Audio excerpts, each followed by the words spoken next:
Hello, I'm Scott Sackett. Thank you for joining me tonight as I talk about lesson 3 from this book, How to Draw Comics the Marvel Way.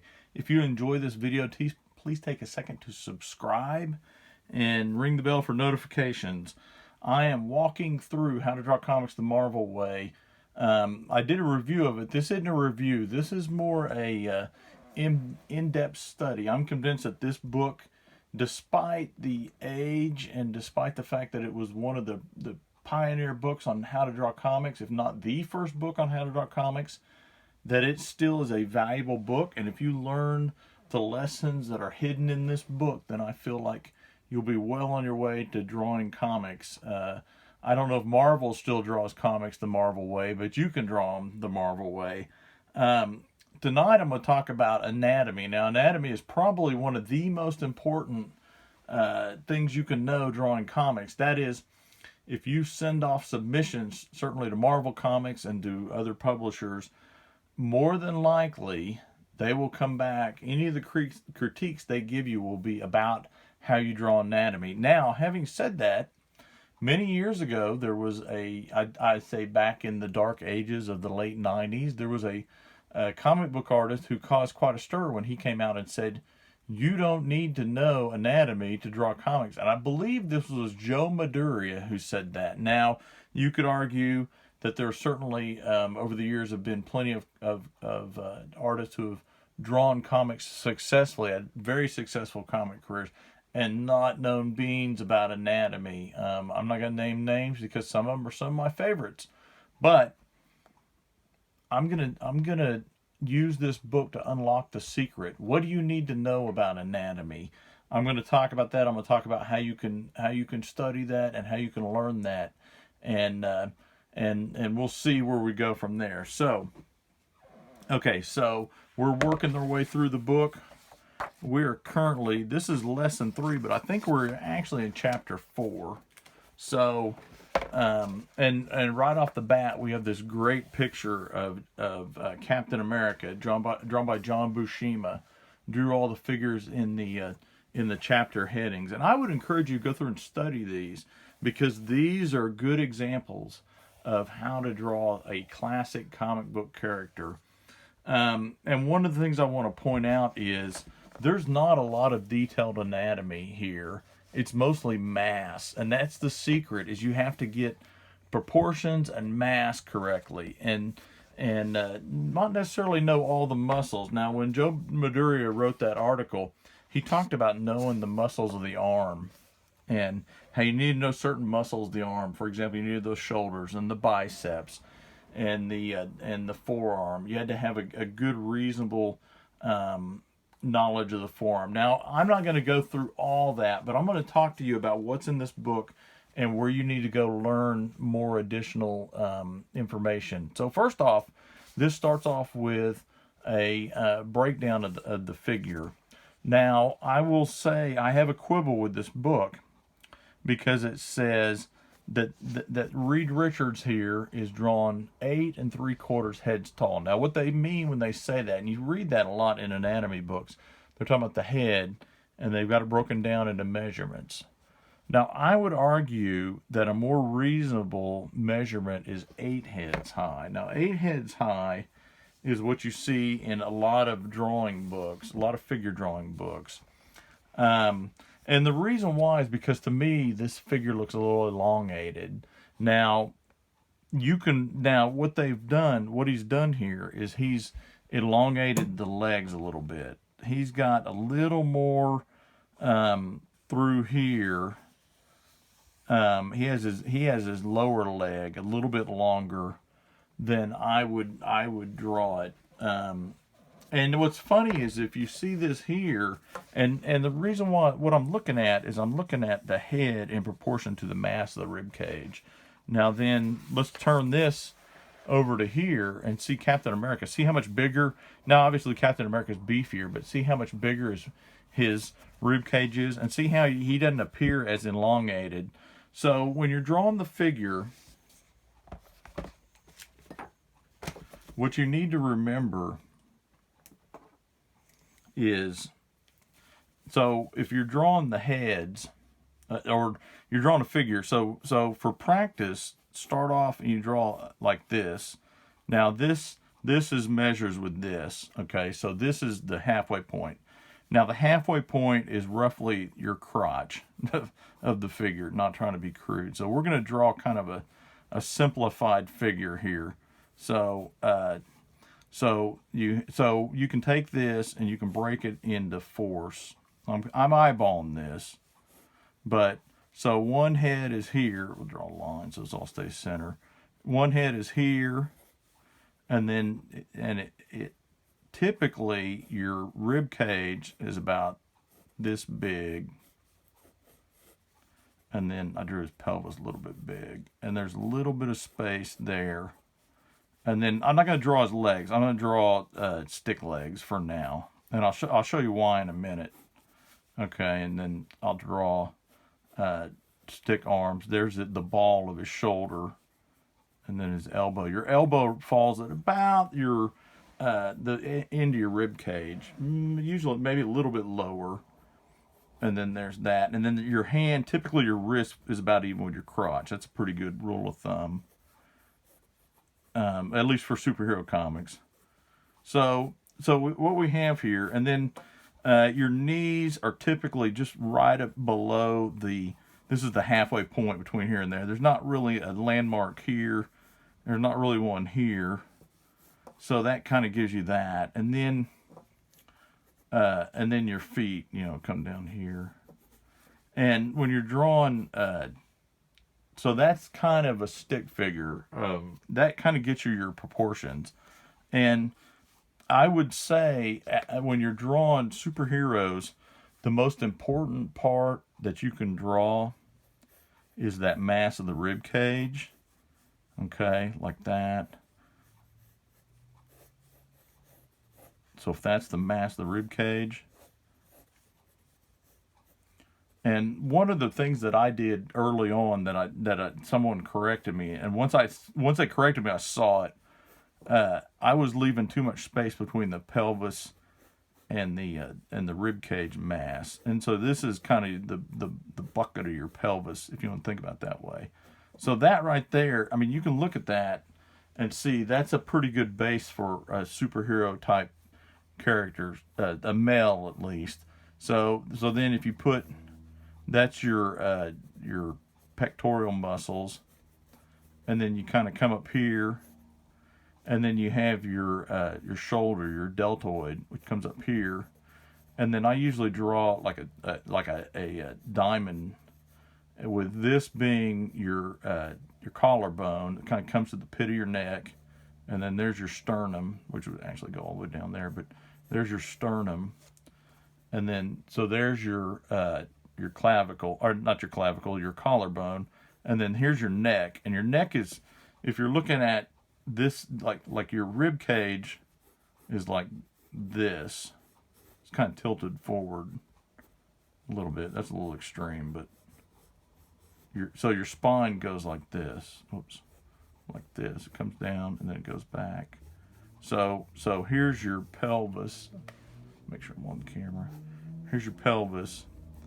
Here's your rib cage, and then there's the back of your neck, and it goes in, and your skull goes into the back like that. So you have a kind of a circle, and then there's your jaw. Your jaw comes down, and that neck goes up into the bottom of that skull right there. So the big thing that you need to think about, I think, if you want to draw comics or superhero comics, let me put it that way, in terms like proportions, is this rib cage size. It needs to be big, and you can see that here in Captain America. Oops, where is he? In Captain America. So I'm not going to go over all of the muscles of the figure, but I do want to point out some additional material that you can study, because it is good to study anatomy, no matter what Joe Madurius says.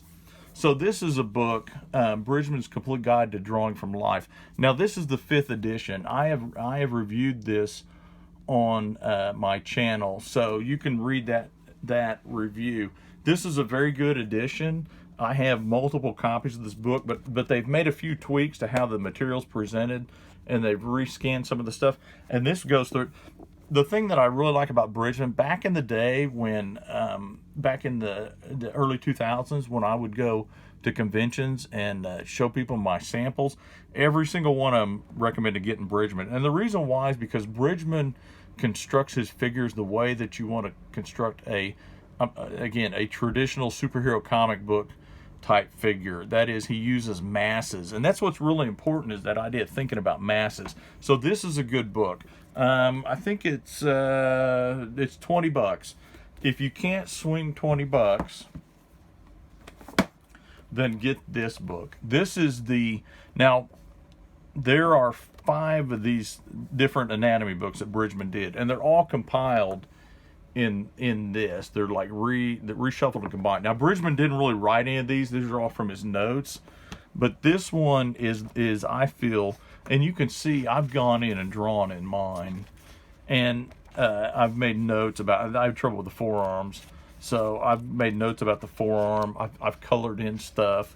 You know, if you buy these books, use them. And this is a good book. This is if you can only buy one of them, I would get this one. And this is $8, but I think you can get it cheaper than that. I don't know. I think this is still in print. If not, you can find it. They've made tons of these. I probably have a dozen of these. In fact, I've labeled this one because this is the one I've made all my notes in. If you have money to spare and you're committed to learning anatomy, here's a book that I recommend you look for. It's kind of hard to find, and mine's in hardcover because of the library copy, but it's this How to Draw Superheroes by Rich Buckler. Rich Buckler has written several books. I came from the Boston Library. Several books about making comics, and they're really good books, by the way. But this is a very good book. It's not as detailed as the Bridgeman book, but it's a good book to go through and study. It's got a lot about drawing the head. It's got a lot about wear, about muscles, and it kind of talks about it does some stuff that some of the other anatomy books don't do. It's more of a nuts and bolts kind of thing.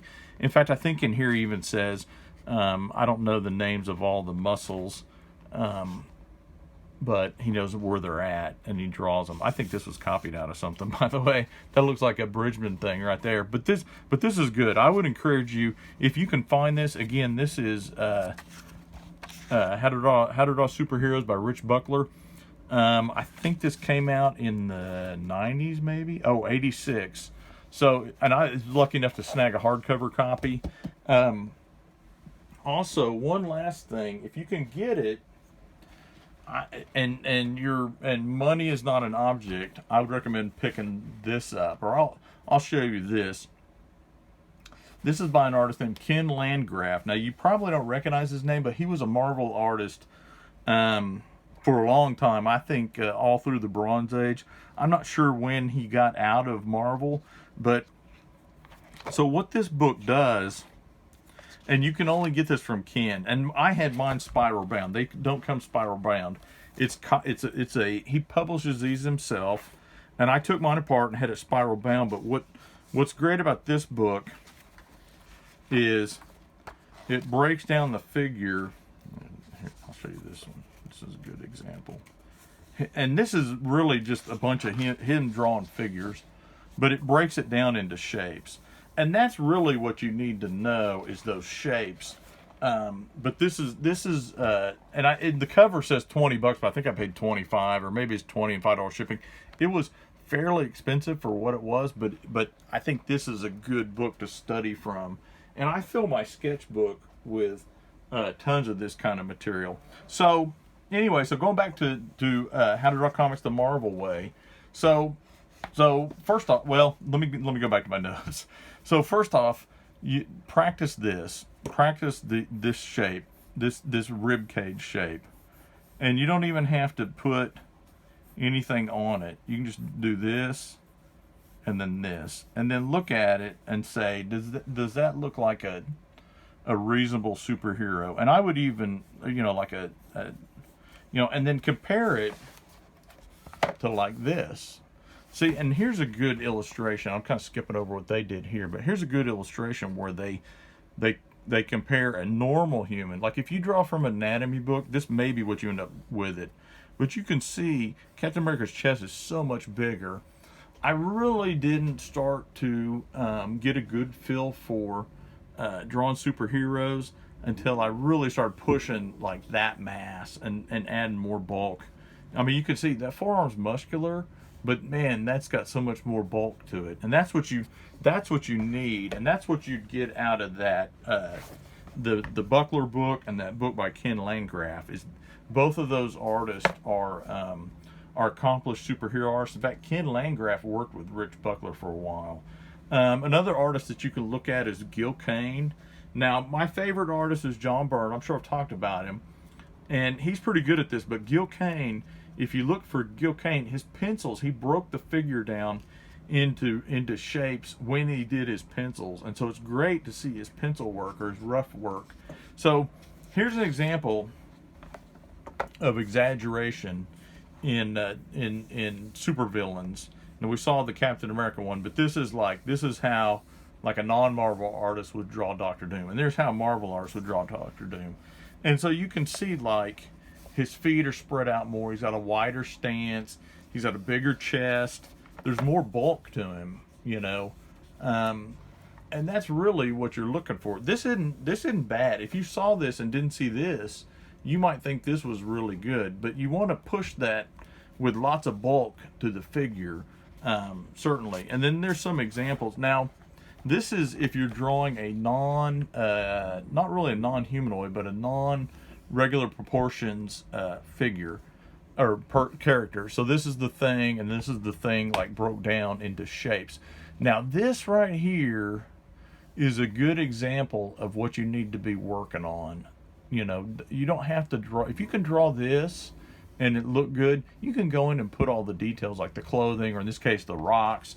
Here's another example. Okay, this is the Kingpin, and here they have the basic construction drawing of Kingpin. We'll call it the construction figure, so to speak, because that's what the figure's constructed on. It's just forms. It's just shapes, and you don't need to put more anatomy in this because he's going to be wearing clothes, so you're not going to see any sort of bicep or tricep or pectorals. This is just a good shape, and you can see that you know, coming from that looks pretty good. You know, he went in and added the jacket and the pants and all that jazz. So, and we're gonna move into the next chapter, but this is all going to be lesson number 3. I'm not sticking to the chapter. So this is what I really want you to look at, because this is what I want you to practice. And what this is this is the breakdown of how to draw a figure for comics. And so what they have is they have a stick figure. Now you would think a stick figure is not important, and everyone would say, if you ask an average person, they would say, oh, I can draw a stick figure, but can you really draw one? Can you draw one that's in proportion? Can you draw one that's balanced? Can you draw one that looks like he's crouching down? And then from that you build up to this, and this is just basic shapes. You have kind of a tube for an arm, you have a tube for a forearm, tube for a leg, kind of a mass for a chest, that skull shape for his helmet. You know, his pelvis is just an oval in this case. And then they went in and finished it off. And you can see it's just fairly basic. And there's even in the final piece, there's not a lot of anatomy. It's just those shapes. And, you know, you study anatomy and you kind of know like where that strap in the leg is and that sort of thing. But it's all just shapes. And so same thing here. This is a good one because Spider-Man. And this figure right here. I've filled my sketchbook with this figure. And that's what I want you to work on for practice. Do the masses, the pelvis and the rib cage mass, and then do some stick figures, and then do some figures like this. And if you want to finish some out like this, that's great. But this is what I think you should focus on. Fill a sketchbook, fill pages. I filled sketchbooks with this kind of stuff. Let's see. Oh, here's some more. Okay, now here's a different style. I won't get into that just yet. But this is what I want you to work on. Now, if you have this book, and I recommend you get it, it talks about kind of a scribble method. And I'm not going to get into it because I don't really draw like this. But this is another way to draw the figure, and it's just kind of filling out the forms. And I mean, it works obviously, but this is what I want you to focus on, this, because this is what will make your figures feel like they're 3D and feel like they actually exist. And if you draw it right, it'll seem like they have mass. So I'm going to show you some of my examples from my sketchbook before I let you go. And I've gone a little bit long here, and I apologize for that. So let's see here. Let's see. I don't have anything picked out. Okay, so let's see. Okay, here's a page of those figures that I've done, and you can see it's a little more detailed than that, but you can see right there, it's just the shapes. I know what the leg looks like. I know what the it may be hard to see, but I've put the rib cage in there. That's a little more finished out than that example, but you can see how I've worked on that. And I have literally filled sketchbooks with that kind of stuff. Here's one. And you can see how there's not really a lot of anatomy. I'm not going in and defining every muscle.